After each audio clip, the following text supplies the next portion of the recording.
ఈ కథ ఏంటి, బిగ్ బాస్ కథ ఏంటి? బిగ్ బాస్ కథే ఉంది డార్లింగ్. ప్రతి ఒక్క ఆస్పైరింగ్ యాక్టర్, ఒక కామనర్, ఒక స్ట్రగ్లింగ్ సర్వైవర్ నా టాలెంట్ ని 100 మందికి చూపించుకోవాలా, నాకు డిజర్వ్ చేసుకునే రికగ్నిషన్ ని నేను సంపాదించుకోవాలా అనే తపల కలిగిన ప్రతి ఒక్కరు ట్రై చేసే ఒక అద్భుతమైన platform.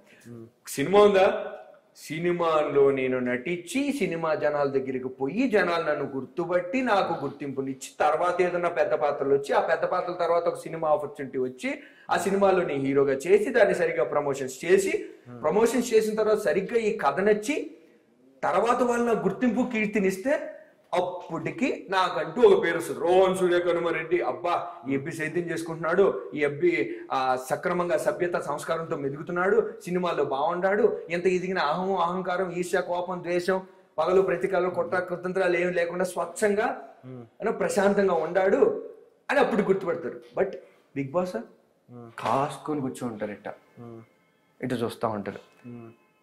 Obviously absolutely never before opportunity cuddling. జనాలు కూర్చొని మేము చూస్తున్నావురా, నీ టాలెంట్ ఏమన్నా చూపించు, నీ క్యారెక్టర్ ఏమన్నా చూపించు, మేము ఆదరించడానికి, అభిమానించడానికి, అభినందించడానికి సంసిద్ధంగా ఉన్నామని ఉంటారు.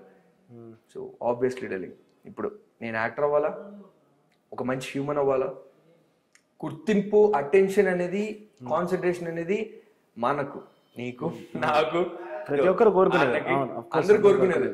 బట్ ఆ కోరికకు నువ్వు అర్హుడువా లేదా అనేది జనాలు డిసైడ్ చేస్తారు. అంటే ఇప్పుడు ఈ మధ్య ఏమైపోయిందంటే ఒరిజినాలిటీ అనేది ఇన్ఫ్లుయెన్సింగ్ బట్టి వచ్చేస్తుంది. అంటే మన లోపల ఉన్నది అది కనిపించట్లేదు. ఇన్స్టాగ్రామ్ లో వీడియోస్ బట్టి, లేదంటే బయట జనాలు మనల్ని గుర్తించాలన్నప్పుడు మనం క్యారెక్టర్ డెవలప్ చేస్తాం. ఒరిజినల్ క్యారెక్టర్ ఎవరిది ఏంటి అనేది గుర్తించడానికి చాలా టైం పడుతుంది. అది చాలా దగ్గరగా ఉన్న వాళ్ళకి మన ఒరిజినల్ క్యారెక్టర్ తెలుస్తుంది. ఇప్పుడు నువ్వు ఒక హాఫ్ అన్ అవర్ 1 అవర్ మాట్లాడిన ఒరిజినల్ క్యారెక్టర్ ఇదే నేను చెప్పలేను.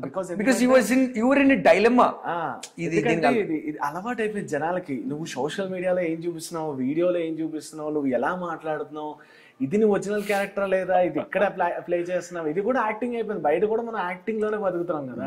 సో వీ కాంట్ జడ్జ్ అనమాట, ఈయన పర్సనాలిటీ ఇదని చెప్పలేం. సో ఒరిజినల్ రస్టిక్ పర్సనాలిటీ అనేది చాలా దగ్గరగా ఉన్న వాళ్ళకి మాత్రమే తెలుస్తుంది ఏంటనేది. డార్లింగ్, నేను ఒక్క విషయం అయితే చెప్తా డార్లింగ్. నాకుండే 2,27,000 మంది తమ్ముళ్ళు, అక్కలు, అమ్మలు, అన్నలు, ఆప్తులు, ఆత్మీయులు, వీళ్ళందరికీ 70% అంటే నేను తెలిసిపోయిన డార్లింగ్. ఒక్క విషయం నేను నమ్ముతా డార్లింగ్, నేను ఇండస్ట్రీలోకి వచ్చింది కెమెరా ముందర నటించడానికి, కెమెరా బయట నేనేందని నేను చూపించుకోవడానికి నాకంటూ ఒక ప్లాట్ఫామ్ ఏర్పరచుకున్నా, అది ఇన్స్టాగ్రామ్. నేను యాడ్ నుంచి మొదలు పెట్టినా, నేను యాడుండా, ఏం చేస్తున్నా, ఏం సినిమాలు చేస్తున్నా, ఏం పాత్రలు పోషిస్తున్నా, నా ఆలోచన శైలి ఎటువంటిది, నా విధానాలు, వ్యవహారాలు ఎటువంటివి అని అందరికీ అందజేస్తున్నా. ఇప్పుడు డీపెస్ట్ వర్షన్ చెప్పాల్సిన పనిలే, బట్ ఈ అవుటర్ మోస్ట్ వర్షన్ అయితే చూపిస్తున్నానా. ఇప్పుడు అంతకంటే నేను ఏంది డార్లింగ్, ఒకటి నేను గమ్మన కొట్టు సప్పుడు కాకుండా ఊర్లో వ్యవసాయం చేసుకుంటున్నానా, యాడుండా ఒక నేను అంతకంటే చూపించేది ఏమంటా డార్లింగ్, కాళ్ళకు మట్టి, వేసుకున్న కొట్లో కర్రలో, ఒళ్ళంతా చెమట, సేద్యం చేసుకుంటా ఉంటిని, కడప స్లాంగ్ లో, నా రాయలసీమ సౌండింగ్ లో మాట్లాడిద్దిని. ఇంకా అంతకంటే నేను ఏం చూపించుకోగలుగుతా. నా ఊర్లో నా జీవితం అదే. రెండోది, సినిమా ఇండస్ట్రీకి వచ్చి క్యారవాన్ లో ఉంటిని, అయినప్పుడు సీన్స్ చేసుకుంటుని నటిస్తుని, కానప్పుడు ఊరికే వచ్చి ఆడ సేద తీరుతా, అన్నం తిని అన్ని చేస్తుంది. ఇది చూపించినానా? Where am I hiding? Where am I, portraying something which is not me? Where I'm pretending to be someone else which is not me? ఆ క్లారిటీ నాకే ఉండాలా. నీకు అర్థమైందా డార్లింగ్? నీ జనాల కోసం రెండోది, జనాలు సెకండరీ. ఫస్ట్ థింగ్ ఏంటంటే నాకంటూ ఒక క్లారిటీ ఉండాలా. నేను మెట్టుగా ఎదిగిన తర్వాత నేను ఎక్కడి నుంచి వచ్చా. ఇప్పుడు ఆ పొరపాటున నేను ఎవడైనా కష్టపడడానికి వస్తాడా? యాక్టర్ అనేది మంచి యాక్టర్ అన్న అవుతా, ప్రకాష్ సార్ లాగా, సుబ్బరాజ్ సార్ లాగా, విజయ్ సేతుపతి గారి లాగా, ఫాజిల్ లాగా, లేదంటే ఒక మంచి హీరో అన్న అవుతా, డీసెంట్ ఒక కిరణ్ అబ్బవరం అన్నలాగా, లేదంటే ఇంకొకరిలాగా. మరి చిరంజీవి సార్, ఎన్టీఆర్ సార్, ఇది పరాకాష్ట. బట్ ఆ మాధ్యంలో నా స్థాయి ఎంత, నా శక్తి సామర్థ్యం ఎంత, నా సత్తా ఎంత అనే దాన్ని బట్టి నేను ఒక క్యారెక్టర్ని బాగా పోషించగలుగుతా అనే దాన్ని బట్టి ఒక స్థాయికి వెళ్తా. అక్కడికి వెళ్ళిన తర్వాత నేను యాడ్ నుంచి వచ్చిన డార్లింగ్, నెగిటివ్ ఎమోషన్స్ జనరేట్ అవుతాయి డార్లింగ్, ఖచ్చితంగా జనరేట్ అవుతాయి. ఆ జనరేట్ అయినప్పుడు లోపల ఇన్నర్ సెల్ఫ్ దాన్ని కంట్రోల్ చేయగలగాలి. ఆ రెసిస్టెన్స్ ని నేను పెంచుకుంటున్నా.